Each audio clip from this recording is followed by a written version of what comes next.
আসসালামু আলাইকুম। আপনারা সবাই কেমন আছেন? আশা করি সবাই ভালো আছেন। এই অবৈধ সরকারের আমলে সবাই মন মতো লুটপাট করতে পারতেছেন, কোনো আইনের শাসন নাই। সবাই চাঁদাবাজি করতে পারতেছেন, কোনো আইনের শাসন নাই। সবাই নারী দর্শন করতে পারতেছেন, কোনো বিচার নাই।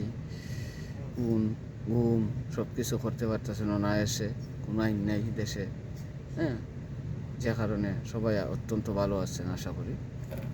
আমি আশা করি ডাক্তার ইউনূস, মন থেকে দোয়া করি ডাক্তার ইউনূস অন্তত বিগত 5টি বছর বাংলাদেশে থাকুক, তাহলে বাঙালি জাতির শিক্ষা হবে। কারণ বিগত 16 বছরে আওয়ামী লীগের আমলও বাঙালি জাতির শরীর চর্বি বান্ধি গেছিল। অন্তত এই ডাক্তার ইউনূস 5টা বছর থাকলে অন্তত তাদের কিছুটা চর্বি কমব, তাদের শিক্ষা হবে। তাই দোয়া করি এই ডাক্তার ইউনূস অবৈধ সরকার অন্তত অবৈধভাবে 5টা বছর এই বাংলার মাটির থাকুক।